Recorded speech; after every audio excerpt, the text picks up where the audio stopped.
Assalamu alaikum muhtaram qarindoshlar. Ko'rib atqaninglar Erkin Asiya radiosi Uyg'ur bölümü to'g'ri televiziyasining haftalik xabarlar sahifasi. Mazkur sayfamizda bu hafta jarayonida berilgan muhim xabarlarni bir qator eslatib o'tamiz. Men Juma. Men Aqida. Amerikaning Georgia shtatida o'tkazilgan Atlanta film festivalida Rabiya Qadirxonim haqida ishlangan Muhabbatning 10 sharti nomli hujjatli film qizg'in olqishga erishdi. Uyg'ur milliy harakati yetakchisi Rabiya Qadirxonim Atlantada ochilgan film festivaliga alohida taklif bilan qatnashdi. Ma'lum bo'lishicha, Rabiya Qadirxonim qizg'in olqish sadosi ichida sahnaga chiqib, o'z hayoti va Sharqiy Turkistonning navbatdagi vaziyati haqida ma'lumot bergan. Arqadan festival qatnashchilari va muxbirlarning savollariga javob bergan. Festivalning 19 aprildagi faoliyatiga Amerikadagi madaniyat san'at tadqiqotchilari, san'atkorlar va kino havaskorlari bo'lib, 1000 dan ortiq kishi qatnashgan. Bu Muhabbatning 10 sharti nomli hujjatli filmning tunji qitim Amerikada ko'rsatilishi. Muhabbatning 10 sharti bultur kuzda Avstraliyada o'tkazilgan Melbourne film festivali qo'yilgan.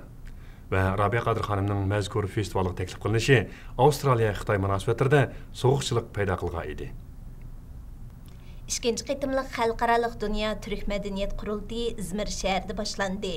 Ma'lum bo'lishicha, Turkiya prezidenti Abdullah Gülning iqtisodiy jihatdan qo'llashiga erishgan mazkur qurultayga Aga Universiteti Turk dunyosi tadqiqot instituti sohibxonlik qilgan.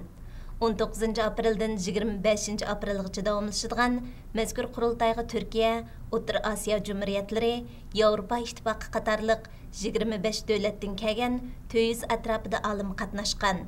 Bularning ichida Beijing, Turkiya va O'rta Osiyodan kelgan bir qism Uyg'ur mutaxassislarimi bor. Ular yig'inga Uyg'ur madaniyati, folklori va adabiyotiga oid ilmiy maqolalarni o'qiydi. Fransiya agentligi muxbirlari 5-iyul Urumchi voqeasi va Xitoyga aloqador boshqa asarlar bilan Osiyo kishilik huquq mukofotiga erishdi.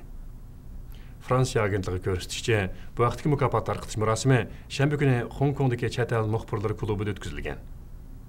Marosimda Fransiya agentligining Beijingdagi muxbiri Peter Parks 2009-yil 5-iyul voqeasi va uningdan keyingi zanjirsimon voqealarga aloqador bir yurish rasmlari bilan alohida diqqatni tortgan va eng yuqori bahoga erishgan. Xabarda ko'rsatishicha, bir to'p Xitoy fuqarosining qo'llarida palti pichoq, kaltak to'qmoq va qilichlarni ko'tarib, Urumchidagi Uyg'ur mahallasiga atlangan rasmni Peter Parks tortgan ekan. Mazkur fotosurat ayni vaqtda dunyodagi barliq axborot vositalarining birinchi betiga besilgan edi. 2009-yil 5-iyul voqeasida Xitoy hukumati namoyishchi Uyg'urlarni qattiq bostirgan. Namoyish bostirilib 2-chi kuni Urumchidagi Xitoy aholisi Uyg'urlarga hujum qilgan edi. Xitoy hukumati Shanxayda o'tkazilgan dunyo yarmankasi ochilish arafasida Uyg'urlarga qaratgan bostirish harakatini kuchaytirish uchun yarmanka mezgildagi 100 kunlik zarba berish harakatini boshlagan.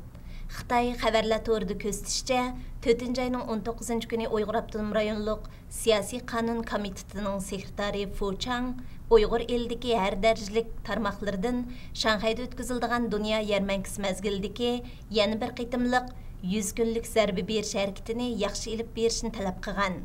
U so'zda bu navbat nuqtali holda 3 xil kuchlarga zarba berish harakatini qanot yoydirishni ta'kidlagan. Xitoy munosabatlik doiralari oldingi bir necha oydan buyon Shanxay va Shanxayga qo'shni shaharlarda Uyg'urlarga qarata nazoratni kuchaytgan edi. Xitoy doiralari kelar oydan boshlab Uyg'ur elida qadimiy asarlarni umumyuzlik tizimlash xizmati boshlaydi ekan. Tağırtaq to'rining 16 aprellik xabarda bildirishicha, mazkur xizmat bu yil maydan kelar yili dekabrgacha davomlashadi ekan. Xabarda mazkur harakat davomida barliq kitobxona, muzey, milliy va diniy so'rovlardagi kitoblarning tizimga ilinganligi eskartilgan. Xitoy hukumati 1980-yillarning oxiri, 1990-yillarning boshidagi milliy qarshilik harakatlardan keyin mashhur tarixchi Turg'un Almasning 3 kitobini tanqid qilish va yig'ib olish harakati boshlagan edi. Bu qitimqi kitob tizimlash faoliyatining 5-iyul voqeasidan keyin o'tirg'i chiqishi o'xshash bir sabab va natija hodisasini eslatmoqda. Xitoy doiralari mustaqil tadqiqotchi Ilham To'xtining Turkiyadagi ilmiy muhokama yig'iniga berishiga yo'l qo'ymadi. Ma'lum bo'lishicha, Turkiya Aga Universitetida chaqirilgan 2-chi navbatlik xalqaro dunyo turk madaniyati ilmiy muhokama yig'iniga Ilham To'xti qatorliq jami 10 Uyg'ur tadqiqotchi taklif qilingan. Yig'in tashkillovchisi Alimjon Inoyatning bildirishicha, bularning 4 nafari Urumchidan, 6 nafari Beijingdan taklif qilingan. Alimjon inoyatning bildirishicha yana bulardan faqat 4 nafar Beijing Markaziy Millatlar Universiteti o'qituvchisi Turkiyaga yetib kelgan. Ammo mustaqil tadqiqotchi Ilhom To'xtining Xitoydan ayrilishiga ruxsat qilinmagan. Bu yig'inga taklif qilingan yana qaysi Uyg'ur tadqiqotchilarining to'sib qilinganligi va bularning kimlar ekanligi hozircha noma'lum. Xitoy doiralari G'uljin ayisining dadam to'yisida bosh qurish va nazorat qilishni hassalab oshirmoqda.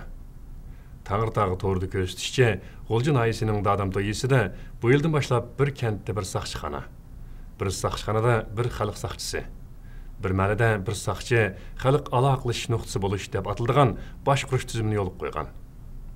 Bu tizim bo'yicha dadam to'yisi va Yezg'itaba 5 kentda jami 6 saqchi ishxonasi qurilgandan boshqa, bu kentlardagi har bir ko'chada bir oila tanlanib, saqchi xalq aloqalash nuqtasi qilib qurib chiqildi ekan. Gözətçilər dadam to'yisidagi saqchi xalq aloqa qilish punktlarining yerli xalqni texnik qattiq qamal qilish maqsadida qurilganligini ilgari surishmoqda. Xitoy adliya tarmoqlari o'tgan yil 7-oyning 27-kuni 17 yoshlik Nurul Islom Sherbozini 5-iyul Urumchi vaqasiga chetishlik deb qo'lga olgan bo'lib, Nurul Islomning dadisi o'g'lining gunohsiz ekanligini bildirdi. Nurul Islomning dadisi Sherbozxon asli Pokistonlik, onasi Pashayin bo'lsa Uyg'ur. Nurul Islom qo'lga ilingandan keyin o'z davlati Pokistonga qaytib ketgan. Sherbozxon hozir og'ir kasalga giribdor bo'lgan. Nurul Islom 1992-yili 1-oyning 16-kuni tug'ilgan. Bu yil 13 aprel Aqsu viloyatlik O'tir xalq sud mahkamasi Nurul Islomni qotillikqa urinish, qalaymaqonchilikqa kuchkirtkichilik qilish jinoyat sodir qilgan deb ayblab, muddatsiz qamoq jazosiga hukm qilgan edi. Xitoy hukumati Uyg'ur elidan Xitoy o'liklarga tutashtirilgan yangi temir yo'l liniyasining qurilishini boshladi. Bu liniya 2013-yili rasmiy ishga kirishtirildi ekan. Shenhua agentligida ko'rsatishicha, Uyg'ur elidagi temir yo'l shirkati bu vaqt xabarni o'tgan payshanba kuni oshkorlagan.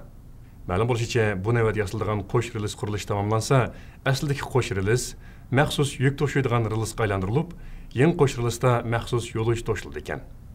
Yangidan yasalayotgan temir yo'l yuqori suratli bo'lib, eng yuqori tezligi soatiga 250 kilometrga yetadi ekan. Shunday bo'lganda, Lanjoudan Urumchiga kelish masofasi 10 soat qisqaraydi ekan. Xabarda ko'rsatishicha, bu yil Uyg'ur elidan 30 million tonna ko'mir Xitoyning boshqa o'liklarga to'shildi ekan. Bu 2012-yilga kelganda 50 million tonnaga yetkazildi ekan.